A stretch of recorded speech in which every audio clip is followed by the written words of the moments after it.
Namaste and good evening. On behalf of Gender Impact Study Center at IMPRI, Impact and Policy Research Institute, Prabhav Evam Niti Anusandhan Sansthan, Nai Delhi, I, Ritika Gupta, Assistant Director at IMPRI, welcome you to IMPRI #Web Policy Talk. Today we are here for a special talk on gender-based violence and safety for just treating the role of men community and spaces by Priya Vardharajan as part of the series, The State of Gender Equality #Gender Gaps. Now, I would like to invite Anshula Mehta, who is Assistant Director at IMPRI, to introduce the speaker. Thank you. Thank you, Ritika, and good evening, everyone. I welcome you all to episode 27 in our Gender Gap series, organized by the IMPRI Gender Impact Studies Center, the Gender Center for Research and Innovation, and Delhi Post. Today, as Ritika said, we are joined by Ms. Priya Vardharajan for this talk on gender-based violence and safety, orchestrating the role of men, women, communities, and spaces. And I'm happy to introduce her to you all.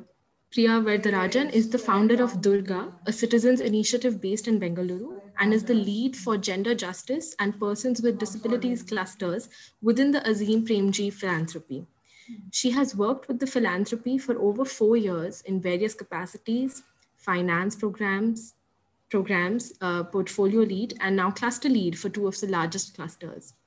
A chartered accountant by profession, Priya has spent the first few years of her career at Deloitte, EY, and Infosys. She has also worked as a financial analyst in one of the startups of Nadathur Holdings. She soon realized that she has more interest in development issues and spent about 10 years with the British government in India working on healthcare and life sciences as a national lead. She holds deep empathy and connects with the vulnerable, particularly with women and girls who are survivors of gender-based violence and abuse. Thank you, Ms. Vardharajan, for joining us today to share your insights and experience on this theme. We also have with us Professor Vibhuti Patel, who is the chair for today's session. She is an eminent professor, a gender economist, and women's rights activist. She was formerly chairperson of and a professor at the Advanced Center for Women's Studies at the Tata Institute of Social Sciences, TIS, Mumbai, and also professor and head of the Department of Economics at SNDT Women's University, Mumbai. Welcome, Professor Vibhuti Patel. Thank you for joining us. So with that, I hand it over to you, Dr. Vibhuti Patel, to make your initial remarks and then invite Ms. Vardharajan for her presentation. Thank you. Yeah, respected Dr. Arjun Kumar, Anshula Mehta, who gave me such a nice, generous introduction, Priya Vardharajan, Simpri, and all the participants in this very important workshop on gender-based violence and safety, orchestrating the role of man, women, communities, and spaces. Women's movement in India over last 40 years has experienced that gender-based violence seriously impacts survivors' immediate physical and psychological health. It contributes to greater risk of future health problems. And in case of sexual violence, which is exacerbated exponentially during this pandemic and over last couple of years that we have seen, even street harassment and child sexual abuse, rape and murder of young women and girls have increased exponentially. And they also create sexual health effects, including unwanted pregnancies, complications from unsafe abortions, sexually transmitted infections, including HIV/AIDS, and possible physical effects of the gender-based violence include injuries that can cause both acute and chronic illness, and also impacting neurological, gastrointestinal, muscular, urinary, and reproductive system. Our experience of One-Stop Crisis Center, where women survivors of violence they have been reporting, it shows that the wide range of support system is required for their rebuilding their shattered and broken life. Now, these effects can render survivors unable to complete many manageable physical and manual work which we do. So even your livelihood and your employment also gets jeopardized. Possible mental health problems include depression, anxiety, harmful alcohol and drug use. We have seen among so many middle class women who have experienced violence, their dependence on the addictive drugs and all increases. And also PTSD, like post-traumatic stress disorder, and also suicidal tendencies also increase. So the ripple effect of this gender-based violence can put forceful stress on cultural and community bonds. Anticipating, contextualizing, and addressing factors that may contribute to gender-based violence become extremely crucial for the crisis management. And the women's rights movement has been at the forefront of not only campaign against gender-based violence, but also providing support in terms of counseling through helplines, coordinating with the one-stop crisis center and shelter homes, police and court and civil society organizations at the national level using their networks. And they have also amplified the concerns of stranded migrant women who face gender-based violence during lockdown, or responded to the reproductive health emergencies, arranged shelter for the survivors of domestic abuse, incest, and sexual assault, and supported socially excluded elderly who also face the violence, and sex workers and transgender persons also in terms of the structural violence where they were socially excluded, stigmatized, were not given food, sanitizer, medicine, or even sympathetic hearing. Sensitive men have a major role to play in this context.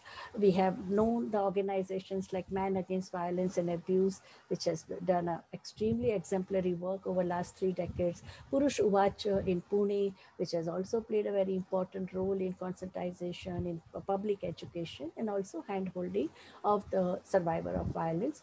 Civil liberties organization, human rights groups like People's Union for Civil Liberties, health organizations like People's Health Assembly, Jana Swasthya Sabha, they have also responded quickly and sensitively when they were faced with the cases of incidences of gender-based violence. And community-based gender sensitization programs, public education of community-based organizers, civil society organizations have been done by the women's rights group right from 1980s.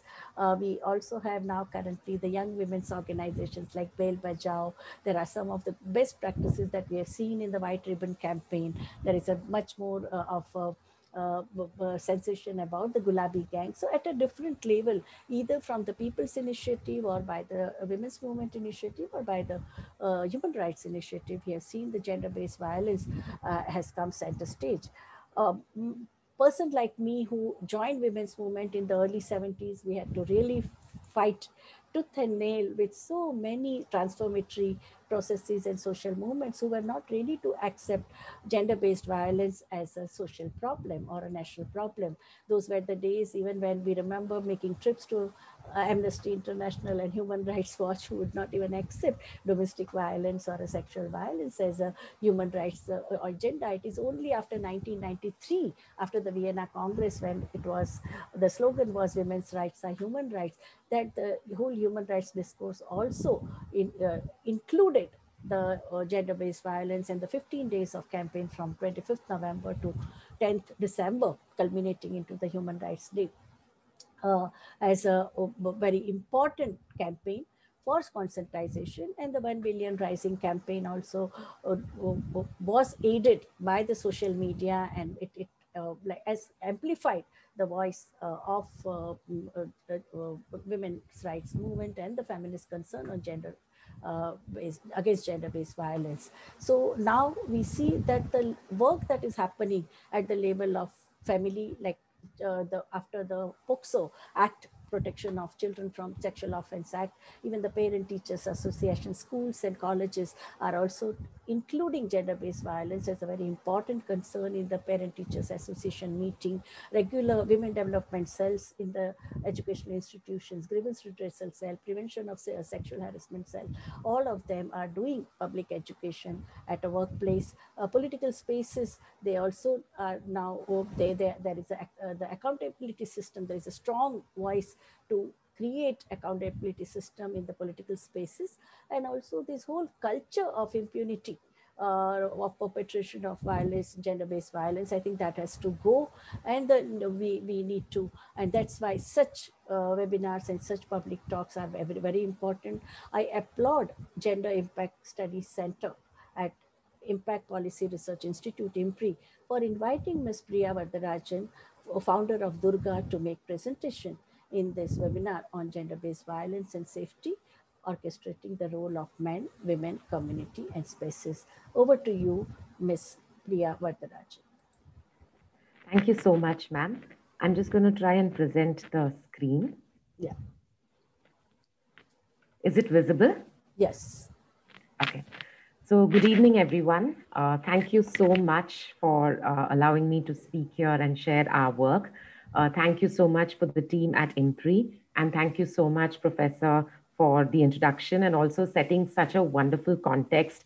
And it sort of assures us time and again that people who've been a part of the women's movement very early on actually understand the issues so bang on and bring out all the relevance that there is. So thanks a lot for setting the context so well, ma'am. Our role, while Professor has spoken a lot about the issue and the various forms in which the issue has taken shape over the last several years, particularly closer to home in India, and when in the 70s that domestic violence was also recognized as one of the very key issues that the feminist movement had started to take on. Our work in Durga and what I'm going to be speaking about today as what we've done as action on the field is around the manifestation of lack of gender justice. So what do we see right in front of us repeatedly, which in itself is the biggest sort of symptom to say that there is nothing called gender justice where we are today. So that symptom is what we all speak about very often, safety. And today, when I'm talking about the issue of gender-based violence and safety, unfortunately, because of the way our work is, I will be talking about gender in a binary fashion. So I'm just sort of letting you know as a disclaimer. So largely, a lot of what we're doing is at this point focused on women and girls. So my conversation today is about orchestrating the role of everybody around us to ensure that everyone feels safe and everyone is safe, because like ma'am rightfully said, women's safety is a human rights issue. So we work, and our work and the essence of this conversation today is about how do you bring various actors in a particular place together to own responsibility, to know they have a role, and also know what that role is and how they can actually do it at a given situation. So that's where this is like a Venn diagram of sorts, where at the heart of the Venn diagram is going to be that intervention where each one, whether it's men, women, the space itself, or the community actually come together so women can actually be free, or girls can be free to just go about and pursue and get what they want.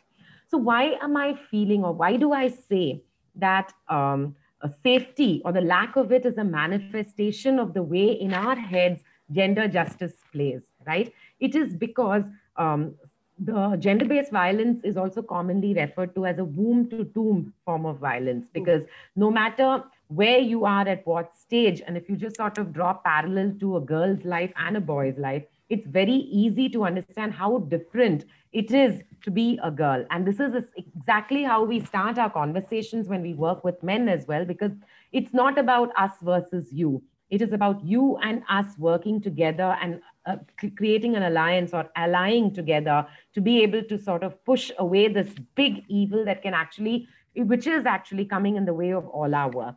So why do we call it womb-to-tomb violence? Because from the womb, if you see a female fetus, because at that time, I'm calling it female deliberately, because at that time, it's nothing beyond the sex of that fetus, right?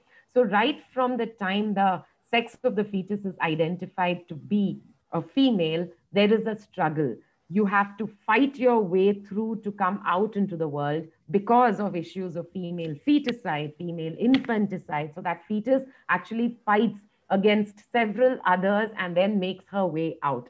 Then she comes into the world. And then, of course, we've seen so many documentaries, we've seen so many advertisements which say how families in different parts, and I'm not categorizing them as rural, urban, or semi-urban or any of it. So unanimously, most families have different ways of sharing the news when a baby girl or a baby boy is born. So when baby girls are born, even the way the doctors or nurses even give you the information that it's a baby girl is very different from the way you have given information that it's a baby boy.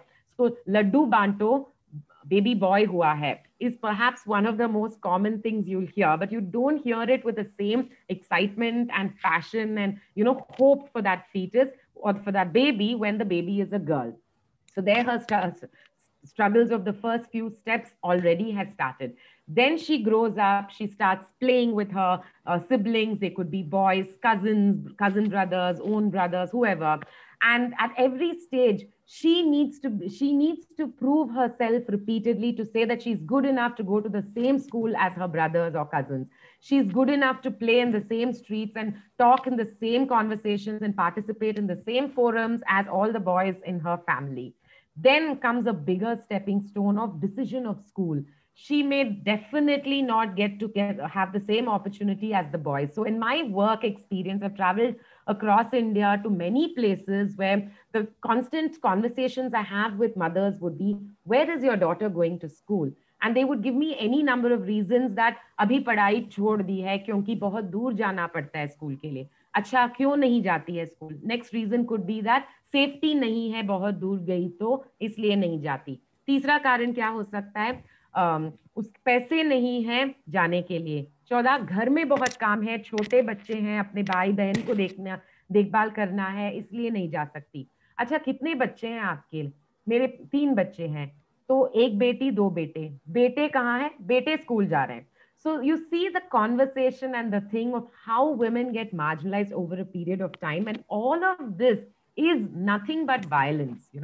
Gender-based violence is not just someone coming and beating you up. Gender-based violence is denying you opportunity. It's denying you a space to be yourself, grow as yourself, nurture yourself, and get everything that everybody else gets.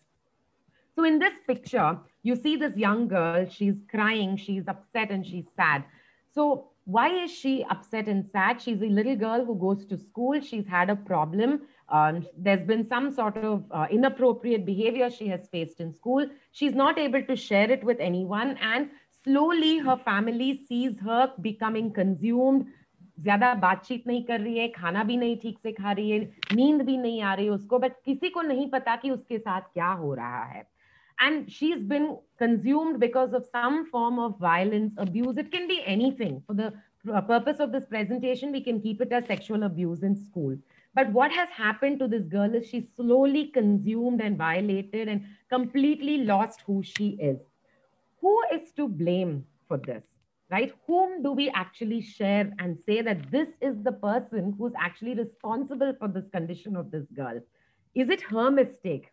Is it her mistake that she has been abused, or is it her mistake that she's feeling so bad? It's never her mistake. She is a young girl. She has gone to a place to study. She has she's just living her life the way she thinks she has to, and it's a right for everyone to go and be yourself and study. So it's never ever the girl's mistake that she gets violated. Could it be her parents' mistake?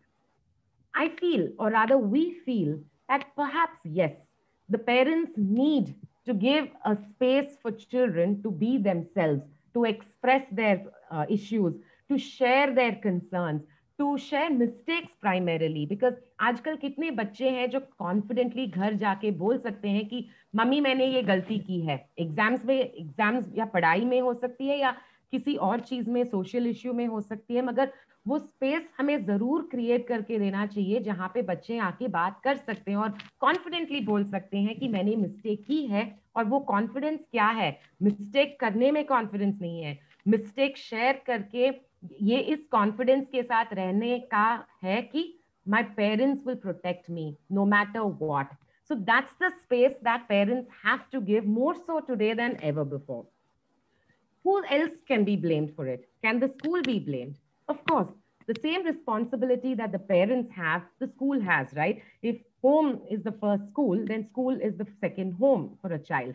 So the school should also build spaces where individuals, it can be a child, it can be youth, it can be anyone of any age, but spaces or education institutions will have to play an equal part to provide judgment-free, safe spaces without biases for people to come and express their concerns so that they don't wither off and feel completely lost, that they take up very wrong steps of, trying to attempt to kill themselves or just sort of getting into depression, because now we know more than ever that the cases of mental health issues are going very high. Professor was also talking about it.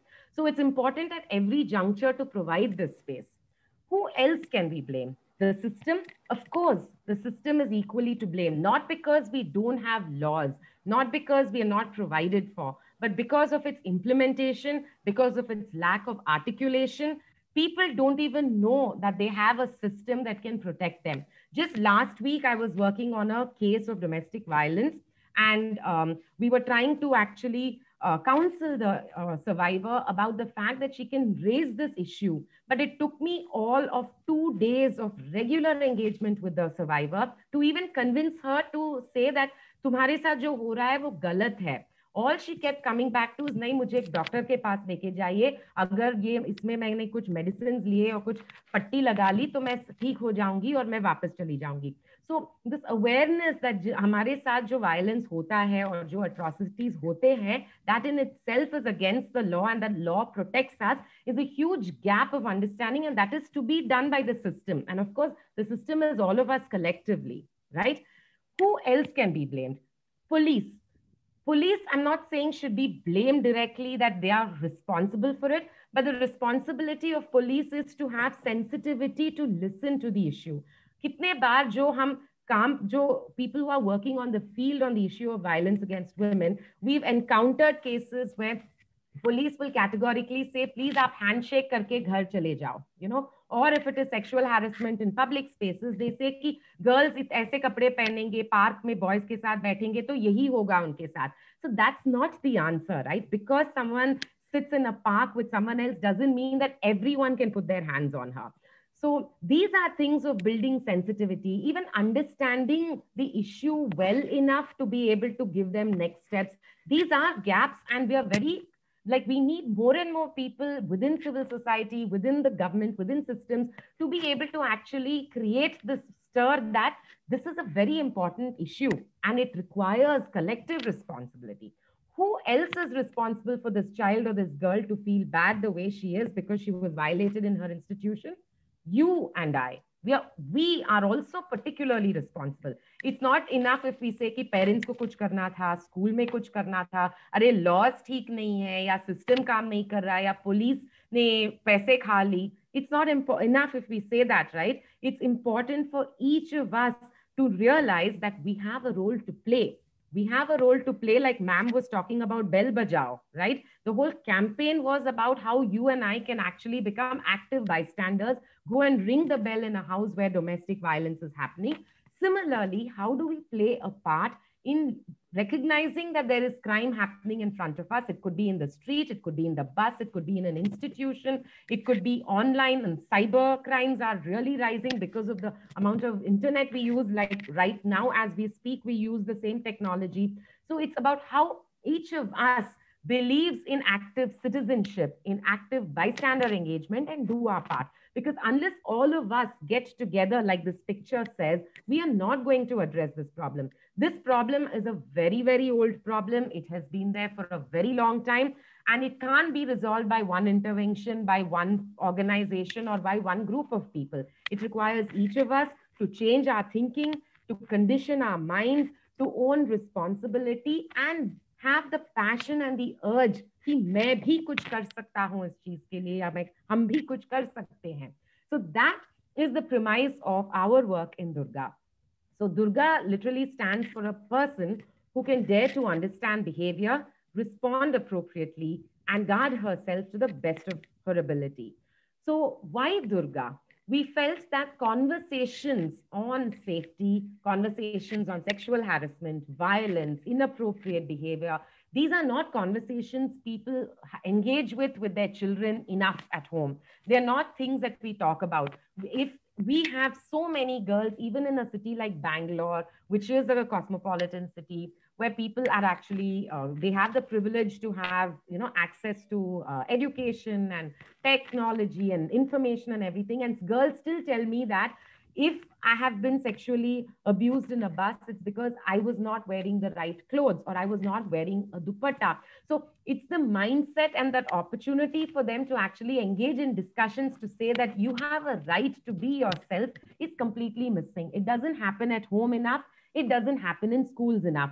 The only form of education that you have today is around the fact of a little bit of sex education, Again, sex education, very much from an information and like a biology class, not enough from sexuality, not enough from relationships, not enough from consent.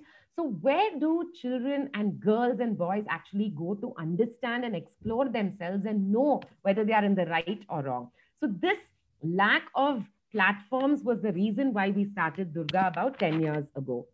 So who are we?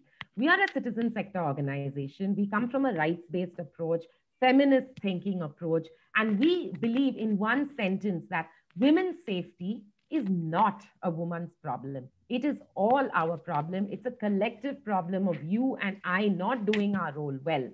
So in response to that, whether it's communication, whether it's creating a safe space, whether it's sharing as groups, we believe that the community of all of us are equally responsible to make sure that our community is safe, is happy, is healthy, and is nurtured to grow.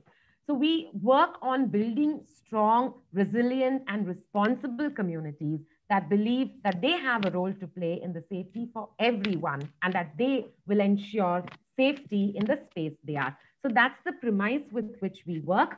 We started our work with only girls and women, but gradually we realized that it's not enough if we just equip or empower women and girls to respond to behavior. The onus of it is also with men, it's also with boys, it's with the other allies, and so on. So through the next few minutes, I will tell you why is women's safety a collective problem, why is it your problem, and why is it my problem. So the same person we were talking about, this young girl who was basically working with, sorry, this is the slide, the young girl who we were talking about in the beginning of the slides to say that she's had a problem in college or school, right?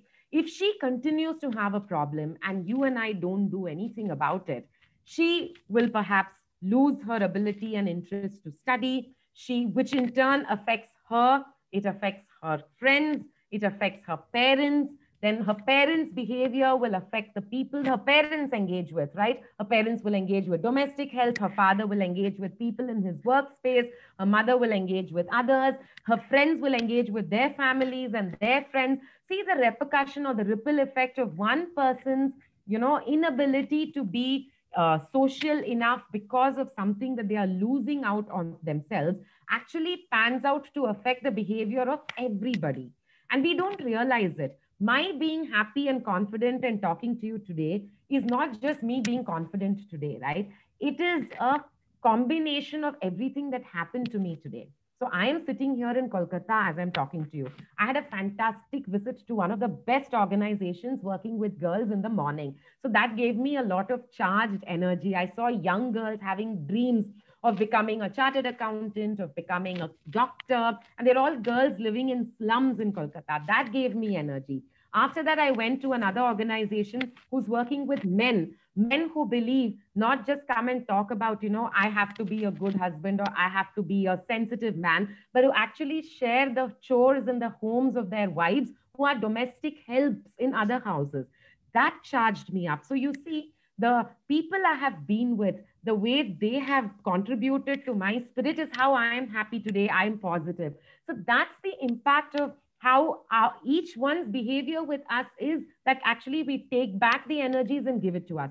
So if we look at it from a sort of universal energy space, then it's very important for us to nurture and keep safe spaces, nurture and keep happy spaces and positive spaces. Otherwise, we know if we don't address it, it will definitely come back to bite us, and really badly. So our work of orchestrating the role of men, women, communities, and spaces, we believe is very, very critical because everybody, like I said, is equally responsible. So I'm going to take you through some of these aspects today. So what do we do with women? We have a safety workshop for women where through the workshop, so this is not self-defense. This is not about, saying that when he comes, I'm going to take a pepper spray or a pen knife. So we have no weapons and any of that. We just, sort of through our workshop of theater, make our participants believe that, you know what, I can do something about my safety.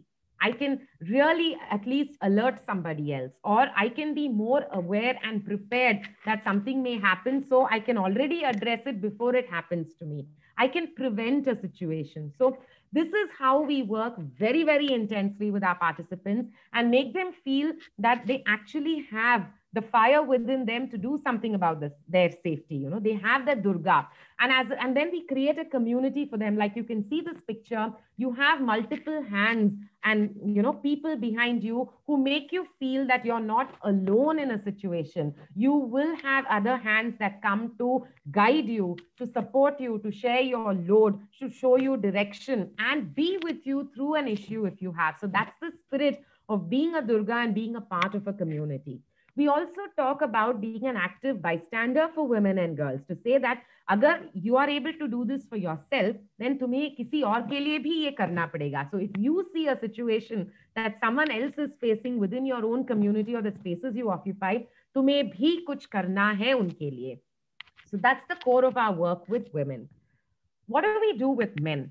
So men are very, very important. So when I say हम feminist हैं, हम rights based हैं, तो usually people think, oh, feminist मतलब anti men. तो आप men को बहुत सारा lecture दोगे कि आपके कारण ये problem हो रहा है, आपने ये ठीक से नहीं किया, आपने वो ठीक से नहीं किया. So at Durga, we love our men, you know. So we feel that the space is conducive, respectable and good only when all of us work together despite having different gender identities. Of course, we acknowledge that men come with historical privilege, right? So the sort of the way we position our work with men is to say that you must realize and recognize that you come with privileges. You've been bestowed with privileges for several generations. If you want a gender equal space, then you need to believe in equity today, which means that you will have to give up on some of your privileges. So जब हम ऐसे बातें करना start करते हैं, तो अगर 50 लोग बैठे हैं, तो ऑलरेडी जब हम बोलते हैं कि आपको अपना प्रिविलेजेस गिव अप करना पड़ता है, तो 10-15 लोग तो स्विच ऑफ हो जाएंगे कि ये क्या बात हो रही है. But that's not our problem. हम उन 15 लोगों के लिए काम नहीं कर रहे. हम उन 15 लोगों के लिए काम करेंगे जो एंड ऑफ द वर्कशॉप तक बैठे हैं और समझते हैं कि हाँ, ये बहुत सालों से हो रहा है, बहुत जनरेशन से हो रहा है, इसलिए मेरी बहन यहाँ पे भी काम करती है और दूसरे घरों में भी, दूसरे जब शादी होके उस घर में भी जाएगी वहां पे भी काम करती है, इसलिए मेरे बेटी के साथ ये हो रहा है, इसलिए मैं अपने बीवी को रिस्पेक्टफुली ट्रीट करूं. मेरे माँ ने सफर किया है और सबने सफर किया है मेरे पिछले जनरेशंस में. इसका मतलब ये नहीं कि मैं हमेशा ये एंजॉय करूंगा.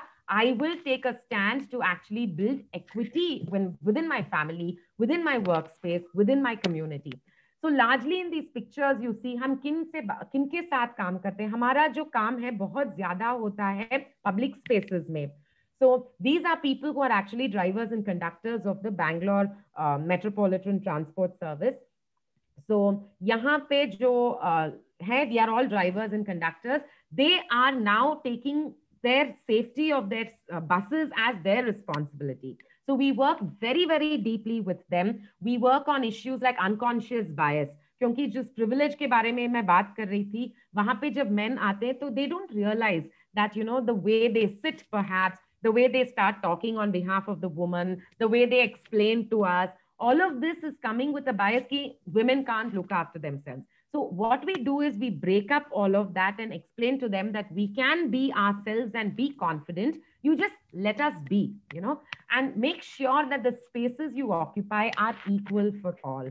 So there's active bystander engagement, unconscious bias, all of this. And today we've actually worked with so many drivers and conductors and over very, very long sessions. So her driver के साथ हमारा session 25 दिनों का होता है. हम एक बार 500 drivers के साथ काम नहीं कर सकते. हम हर बैच में 20 ड्राइवर्स को लेके 25 दिनों तक उनके साथ काम करते हैं. दे कम बैक टू से उसके बाद भी हमारे साथ कांटेक्ट में रहते हैं और बोलते हैं कि हमने ये किया है अपने बस में. जब भी महिलाएं आती हैं आफ्टर 8 o'clock, हम उनको बताते हैं कि मैडम आप आगे ही बैठ जाओ क्योंकि मुझे दिखेगा कि आपको कहाँ उतरना है और डोंट वरी, ये सेफ बस है. So imagine you get into a bus and someone already tells you, welcome into the bus and don't worry, you'll have a good, pleasant journey. Imagine how many of us will actually take public transport, right? So that's the idea of the way we want to work with men. We work with fathers. So जब हम school programs करते हैं बच्चों के साथ, तो उनके बाप के साथ भी करना पड़ता है, because they should realize and recognize that how important it is for their children to feel free, how important it is for them to feel liberated and secure, that coming back to the earlier point, that घर में अगर आके बोलेंगे कि मैंने mistake कर दी, I have a relationship with a guy, or I broke up with a guy and this is the mess I'm in, they should feel safe to come and talk to their parents and not feel judged. Third है हमारा काम communities के साथ. So communities कोई भी है, यहाँ पे जब हम बातचीत कर रहे हैं, हम एक community बन गए. तो हम ऐसे communities के साथ काम करते हैं जो रोड में ही बहुत ज्यादा टाइम बिताते हैं अपने काम पे. So these are people who spend about 8-10 hours on the streets, on the street corners. Like this lady is selling nariyal pani. Those women on the first left corner, they are all Paurakarmikas, waste picker women. This gentleman here has a store, a small store where he's selling stuff. We work with all of them to say that make your workspace safe. So it is putting power back in the hands of communities to say, you own your space, you make it safe for us. And this is your workspace. It gives you your bread and butter. So it's your responsibility to keep your workspace safe.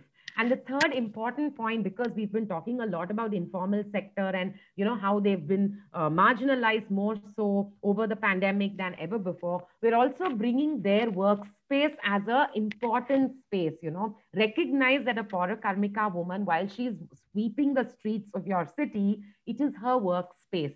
And we make them want to come to work thinking जैसे कि आप और हम काम पे जाएंगे, कि आज मैं काम पे जा रही हूँ, ऐसा नहीं कि मैं कहीं गली को स्वीप करने के लिए जा रही हूँ. So there's multiple aspects of gender and respect and identity that we bring here, but importantly we are trying to put power back in the hands of those communities who we otherwise position as powerless, dependent, and then marginalize them further. So that's our work with communities. Fourth and the last piece is working with spaces. So if you can see the first picture, we put panic alarms in buses. हमने बैंगलोर में about 200 buses में panic alarms डाला है. दिल्ली में भी आके हमने pilot किया था, और अभी उसको एक और consultancy firm ने आके उसको GPS वैसे उन चीजों के साथ वो project बढ़ा रहे हैं. But हमारा ये point था कि अगर कोई किसी कहीं पे problem हो तो वो bell बजा दे और बाकी जो bystanders हैं, जो passengers हैं, वो आके मदद करें. Next piece is our work with colleges. हम colleges में safe spaces create करते हैं, but students को ये बताते हैं कि you should raise your voice on opinions. You should have a voice on things. You should be able to voice out, confidently. And these are all issues of safety, issues of gender justice, so that we feel that detailed, in-depth working with youth will actually help them create gender-just spaces. They'll create gender-just spaces in their own communities and campuses and in life as well. We take our youth to police and get them to interact with police so that they're not scared of the system, but they will use the system like you and I will use it for anything else. See, a police station is like an ATM in some sense, or it should be like a bank. जहाँ पे हमें service मिलती है और वहां पे हम जाते हैं, तो उतना कॉन्फिडेंटली हम एक दूसरे के साथ कैसे डील करें, ये जो स्पेस हो जाता है, अगर मुझे दुर्गा बन के अपने आप को कॉन्फिडेंटली इधर उधर लेके जाना चाहिए, तो वो स्पेस मुझे दुर्गा बनाने में मदद करेगी. So that's how we actually build spaces that can nurture us. It's a physical space, it's a mind space, it's a group or a community space. So this is our work in Durga. We've been working for the last 10 years, and we have worked with over 10,000 people as, in various forms. These voice communities that we are saying, we have them in about 10 colleges in Bangalore. We've slowly started looking at work outside of Bangalore as well, but बहुत छोटे संस्था है. हम जो भी करते हैं दिल से करते हैं, बहुत पैशन के साथ करते हैं, तो हम नंबर्स के ऊपर ज्यादा ध्यान नहीं देते, जो इंटरवेंशंस है उसके डेप्थ में चले जाते हैं. So thank you so much for listening to me, and these are our coordinates. Thanks a lot. So thank you, Priya Varadarajan, for an excellent presentation with so much of commitment, and also like you were very erudite, and you also spoke with tremendous persuasive power, which is what because my generation, we were called firebrand feminist. When you were speaking, I was reminded of our anti-rape movement in the 80s, where we had encircled the Parliament of India with women's chain, and what we were singing and chanting was that Nari Sharir pe atyachar nahi sahenge. नारी शरीर नारी का हक, गैरों का वो अधिकार नहीं, आओ मिलकर दिखलाएंगे नारी बाजार चीज नहीं, मानवता पर है ये कलंक हम नहीं सहेंगे, नारी शरीर पे अत्याचार नहीं सहेंगे। अब तक स्त्री के तन को, मन को, बुद्धि शक्तिमती भावों को कुचल दिया, पर अब इनके अपमानों को हम नहीं सहेंगे, नारी शरीर पे अत्याचार नहीं सहेंगे। हम मानव हैं, हम देवी नहीं, हम मानव हैं, हम दासी नहीं, अपनी मानवता का अपमान हम नहीं सहेंगे। In the central demand of our agitation, the nationwide agitation, which was a Chalo Delhi and Mathura ko Nyay Do, Justice for Mathura, and also bringing changes in the antiquated rape law. So from 1980 to 2021, we have come long way, and I think that the current generation, and especially after 2013, I see tremendous seriousness wherever I go, whether it's a women development cell or so many young man journalists are writing on women's question very seriously, no trivialization or sensationalized. So in a way, it is a very healthy, at one level, there is a backlash, definitely there is a backlash of violence. The kind of reports we are hearing about child sexual abuse are extremely unnerving, but at the same time, we see a very strong movement emerging against gender-based violence. And I think that gives hope. And really, your work is really tremendous. I'm so inspired. In fact, my day is made. Today, this is my third session. So I thought to do, but I'm feeling so fresh and rejuvenated, and the whole legacy that has continued. And you have also expanded the horizons of sensitivity, because we were at that time in the autonomous women's movement, we were not even ready to allow men to take leading role. And Purushuvacha started, that's why they had to start a separate study circle, ban against violence and abuse. I always invited, when I was at Bombay University's Women Development Cell in charge, because men talking to men were very helpful, because there are so many myths about gender-based violence, women asking for it, they enjoy it, it is attention, only those who don't have sense of humor, they only talk about gender-based violence, all those kind of, a man is a hunter and woman is a all those. So I think when man talk to man, it was very, very effective, no? And even the professors of zoology and botany and all, using social Darwinism to prove, to rationalize gender-based violence. After men are men, they will behave in a certain way, women should be guarded. So this whole paradigm of protect girls and but not impunity, total impunity for men, I think that is the mainstream discourse. And I think we have a major challenge, because there's 5,000 years of patriarchal control over women's sexuality, fertility, labor. And every time, like, women tries to assert their identity, they face gender-based violence. So your work is excellent. I think we need to amplify, we need to replicate your model in all cities. Yeah. And now floor is open for discussion. I'm sure there are many, many questions and interventions, I think, from the participants. One is expected. Yeah. Thank you. Thank you, Professor Vibhuti Patel, for your comments, and thank you, Ms. Priya Varadarajan, for that insightful presentation. We have two discussants with us who will briefly share their comments. First up, we have Dr. Tanveer Ejaz. He is an associate professor in the Department of Political Science at Ramjas College, University of Delhi. Sir, over to you. Tanveer sir, can you hear us? He was there. He's there. We can see him. Only thing is muted. Sir, can you hear us? It's still on mute.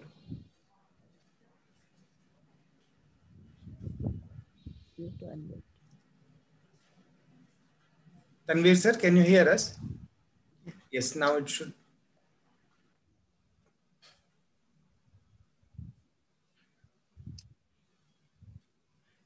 Let me check, Anshula. You can go to next. Yeah. Okay.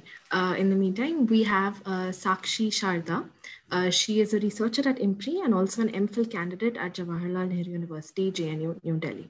Sakshi, over to you.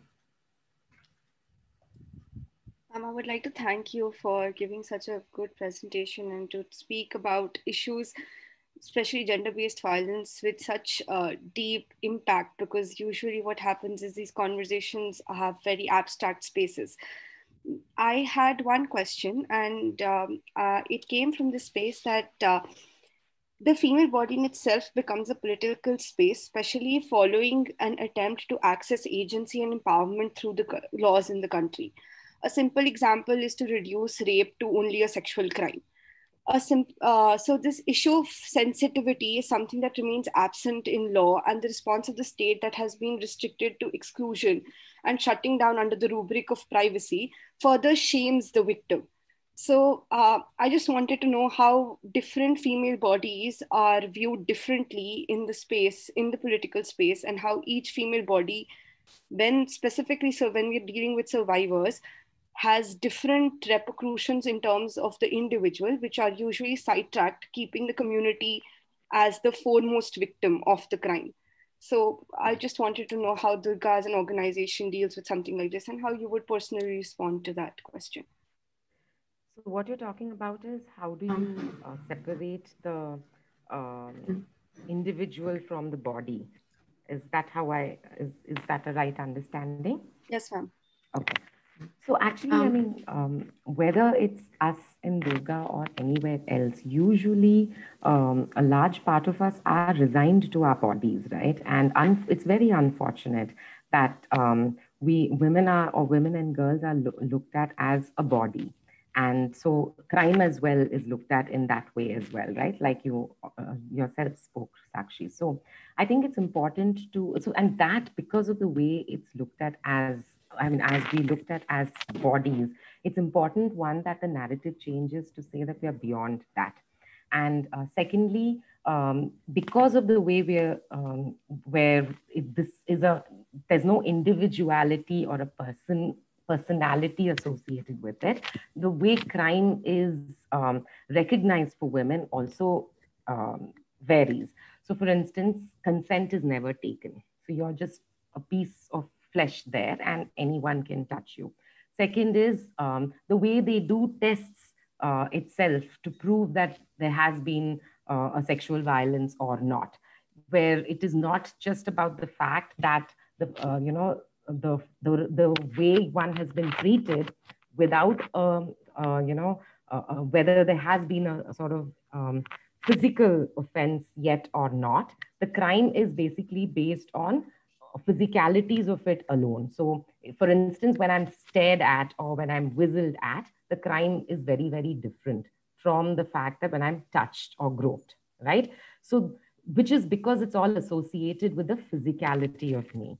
So what we do in Durga is basically to say that you're beyond the physical aspect of you. There's a lot more to you. And that's what's very important to be cognizant of. So consent at any stage is very critical. And I also believe very strongly that when we're looking at programs that we're building for girls, or whether in different parts of India, around ensuring that, say, girls get married at the right age or girls actually have babies at the right age, I feel it's important to even redesign the way you look at those programs, because again, by designing the program with marriageable age or age to have a child, you're really resigning that individual's role to be that of a mother or a wife. So it should be that programs, while they ensure that girls actually study till 12, should also ensure that post 12, there's enough opportunity provided for the girl to be able to realize who she is and actually want to have dreams and then dream and then go and get her dreams into reality. So whether it's the question of around violence and how we are looked at as bodies, or whether it's about aspirations and hopes which are beyond marriage and children, I think there's a huge narrative shift that's required, and it can't be done at the girl level. It has to be done again at a community level, at parental level, at a culture, and it's a long way. But unless we start working on it and take small steps and build certain models that work and make everyone think of it consciously, we'll never get there. I hope that helps. Right. Thank you, Ms. Varatharajan. We can try once again if Dr. Aijaz is able to connect with us. Sir, Tanveer sir, are you there? Can you hear me? Yes, sir. So over to you. You can share your comments, please. There are questions also here. Yeah, I mean, I around 6, I just saw the message that I was asked to be as a discussant for this talk. But sorry, I mean, I didn't see the message before. But nevertheless, I mean, many encomium to Priya and the kind of work that she's doing. I could not listen to what Professor Vibhuti. Yeah. I'm just forgetting the name. She talked, but the larger narrative what Priya built upon on gender justice was on the everyday violence that women face on the body and of course on the mind, and how we need to address this kind of problem which afflicts the society at all the levels. So I think it was a very good presentation from Priya. And of course, I mean, the whole idea is that we need more feminists, either male feminists or female feminists. Feminism, it's a kind of a ideology, which attacks the patriarchy. So therefore, I mean, it's not necessarily that only women should be feminists, and of course, a lot of women, all women should be feminists. I mean, I generally when I take in my class, I normally say that if a man is not a man if he's not a feminist, right? And of course, that goes without saying for a woman. So we need more feminists. We need more activists in our society. And activism, of course, I mean. There are a lot of people who are not so comfortable with the whole idea of activism. If anybody asks me that why are you an activist, so I just put a counter question to the person who has asked me this question, that why aren't you an activist? Tell me, give me the reasons why aren't you an activist? Don't you see problems in our society? So then then the person is on the back foot. So I think we need to build on we need to think upon in such a way that we have more activists in our society who, and nowadays of course there is a problem of activism. uh, two things I would like to point two things I would like to talk about in this presentation. Of course, I mean, the right based approach uh, addressing the problems of women is interesting, and of course, but it has its own problems. I would not get into that. The problems of right-based approach, how rights, is seen as a problematic, because then, of course, you'll have to think in terms of how rights can be weaved into the whole idea of equality, difference, impunity. I mean, a lot of things are there. But the point which I would like to talk about is that I think feminism or feminists of all hues and cries, they'll have to focus on a couple of issues. One is the collective violence issue, right? Which is intermittent. Everyday violence on body, domestic violence, it's a continuous process. But suddenly you see there is a collective violence, right? A collective violence, I would mean either in terms of in terms of gang rape. Now, gang rape is becoming, it's kind of getting normalized, right, in our society. People don't, theek hai.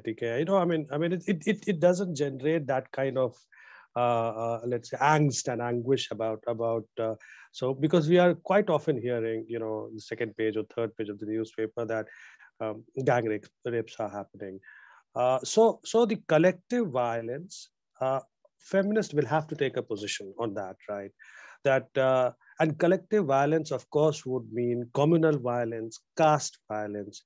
So if women, they do not take positions on these major issues, I call them, this is a major premise, just like you have a major premise and a minor premise. So the major premise, of feminism has to deal with the issues of collective violence if we are dealing with the idea of gender justice and violence. A second important thing, perhaps, I can talk about is that there's a need to make people aware of the difference. Of course, there's a difference between the treatment, difference in terms of power relations, right?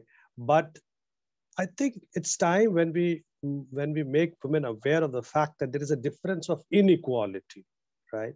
there's a difference of inequality, and inequality emerges from the ownership of means of production, right? Not just working somewhere in a public space or more visible in a public space, but having ownership of the means of production, right? We would like to see more people, more women, more feminist women occupying the space, which would give them the ownership of means of production, not just simply,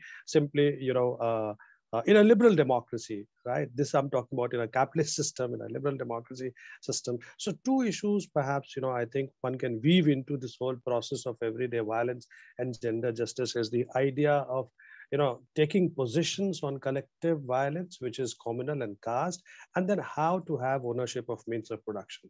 So this is my my simple and humble submission to the wonderful talk that what Priya had given just some time back. Thank you so much. Thank you so much, sir. May I respond to it, Anshula? Yes, if I could also just, yes, if I could also just add. Ma'am, yes, or ma'am will forget. Yes, ma'am, please. Okay, ma'am, please go on. Sure.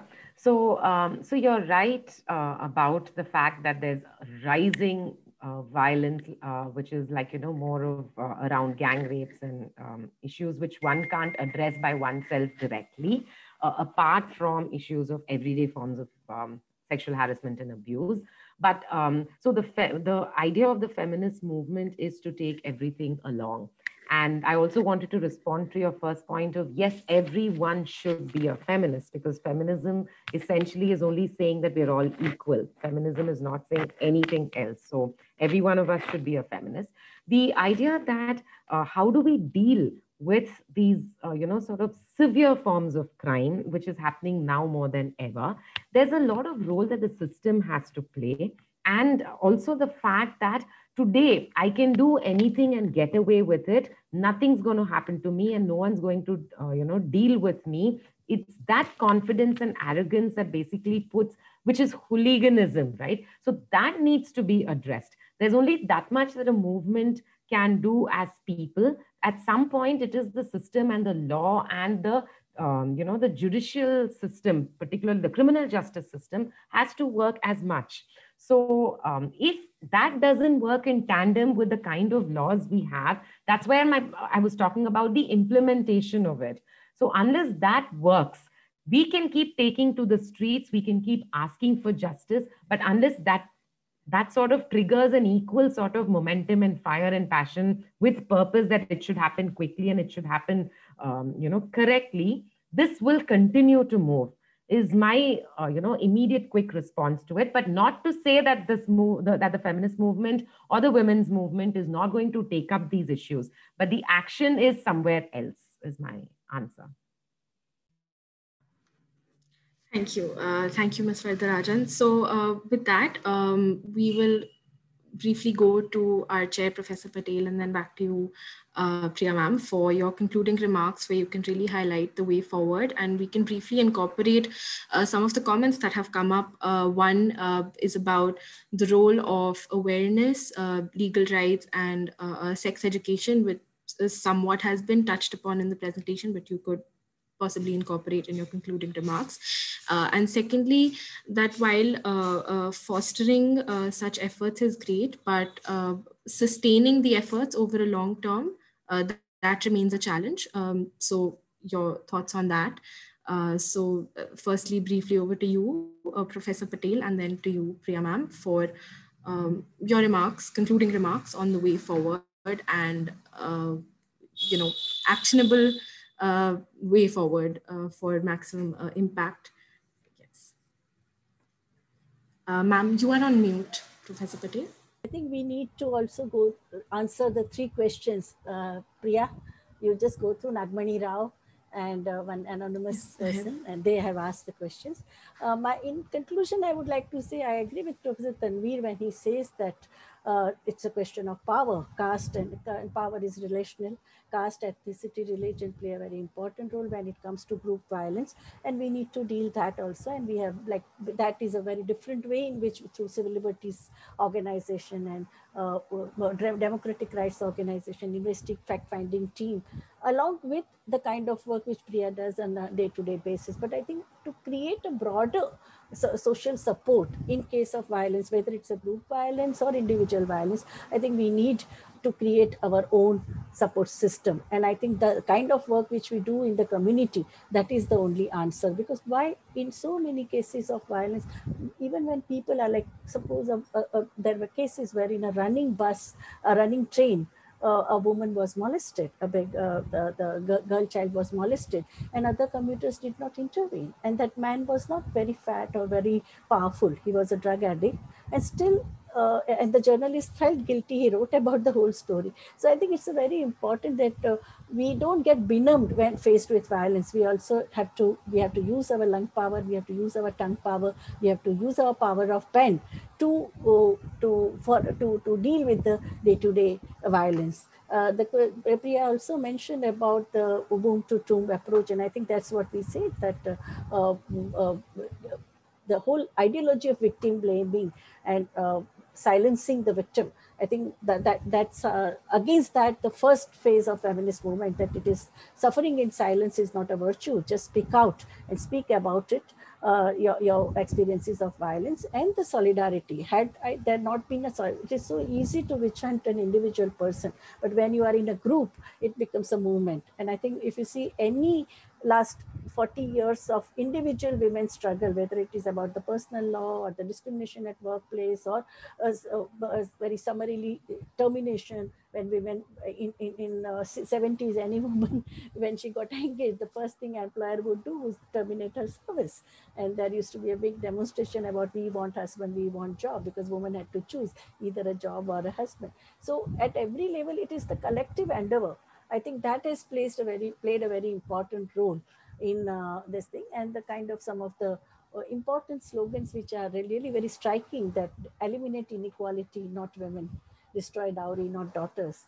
So I think that kind of a simple thing, and this education has to begin at right from preschool level, because this whole thing about gender sensitization in a women development cell when they are in college, ideas are already formed. So I think it's a very important kind of work which we do.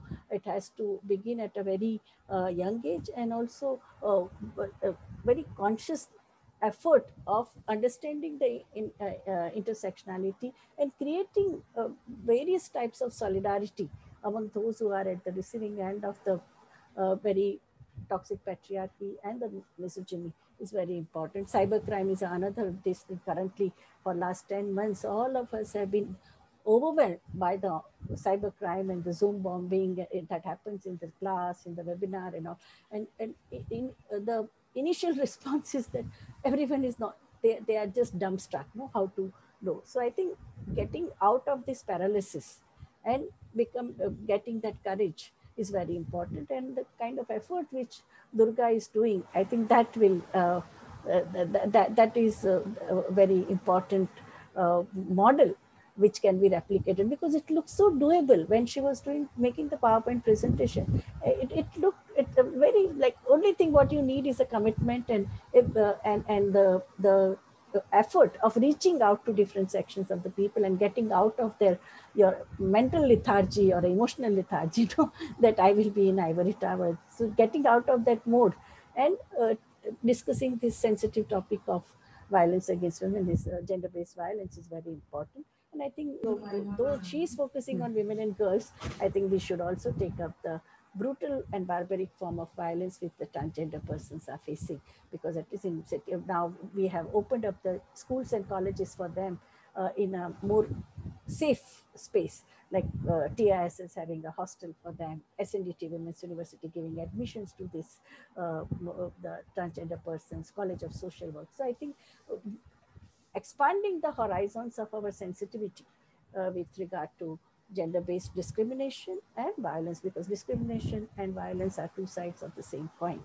And I really commend your work. And I think you can also take care of the 3 questions in the question box.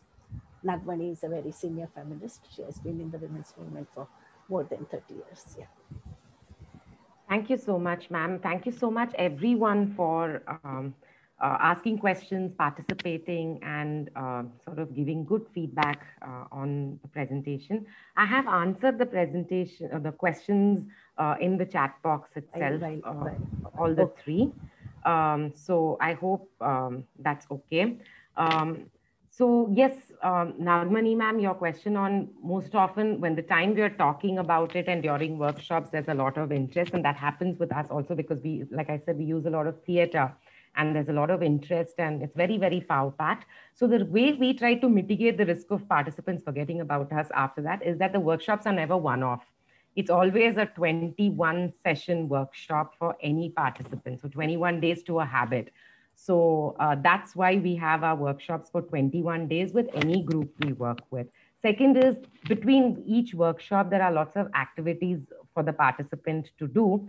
They have to go back and change things at home. They have like very little small field action type stuff to do. So they, you know, continue to stay in the spirit of thinking around gender, stereotype, roles, that kind of stuff. So even while we're addressing safety, we start the conversation from gender and gender roles so that they understand the gamut of things and then they realize why is safety a manifestation of gender inequity.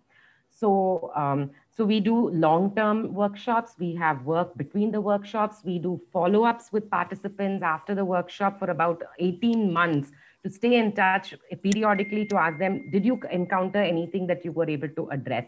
Then we are creating a sort of community of people. So they have each other to, you know, talk to and follow up with. So that's my answer to you.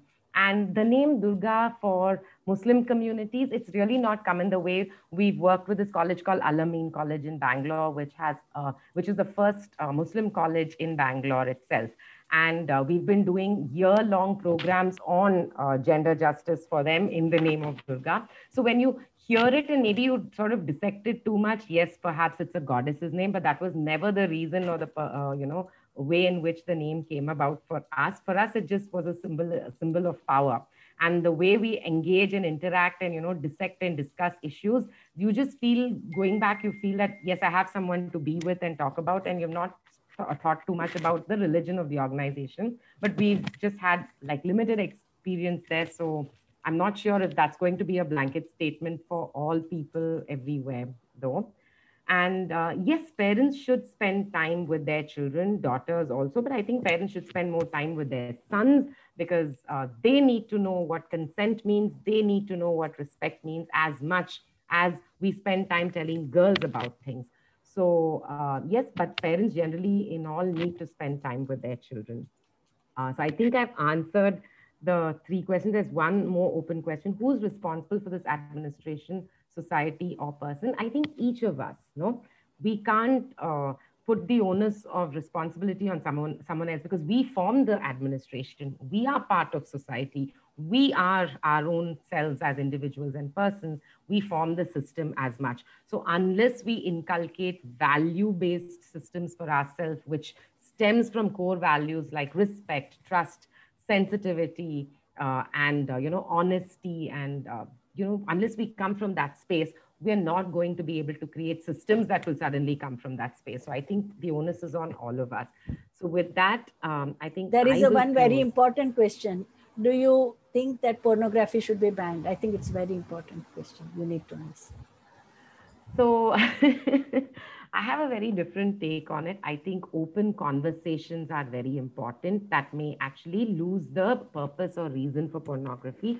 Today, people get to pornography because they don't have access to pertinent questions and information that as children or youth or youngsters should otherwise get. And there should be proper open channels to get this information. There should be open conversations. There should be open spaces to discuss, because of all of that is available, then your need to go to another place which is illegal or whatever will not happen. And because of those lack of open channels is why a 9-month-old child also gets raped, right? And very, very brutally. So we don't, as a society, we are closed to these issues. And I think we need to open up to these issues. We need to talk about sexuality. We need to talk about sexual preferences and urges and, you know, all of those.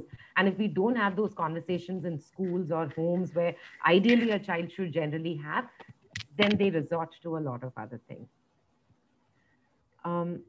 Who is Durga working on marital rape? working on issues of sexual violence in marriage, yes, and which is equal to rape. And we believe, so our core is consent. Consent is critical, is like our mantra. So wherever someone's consent is violated, we would definitely want to be there and work there. Yes, Nagmani, ma'am, I agree with you. It is a long road ahead. Right.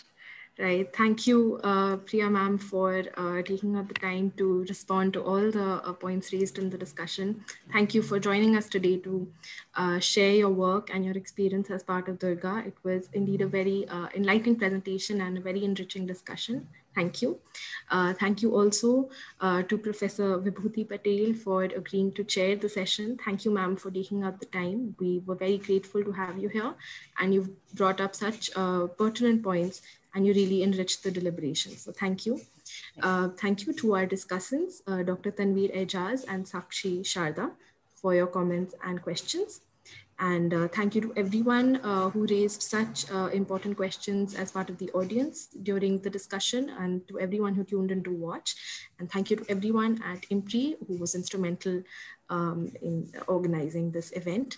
We hope you will all tune into our future episodes of Gender Gaps and our other events. So thank you so much and have a good evening. Thank you. Thank you for the opportunity.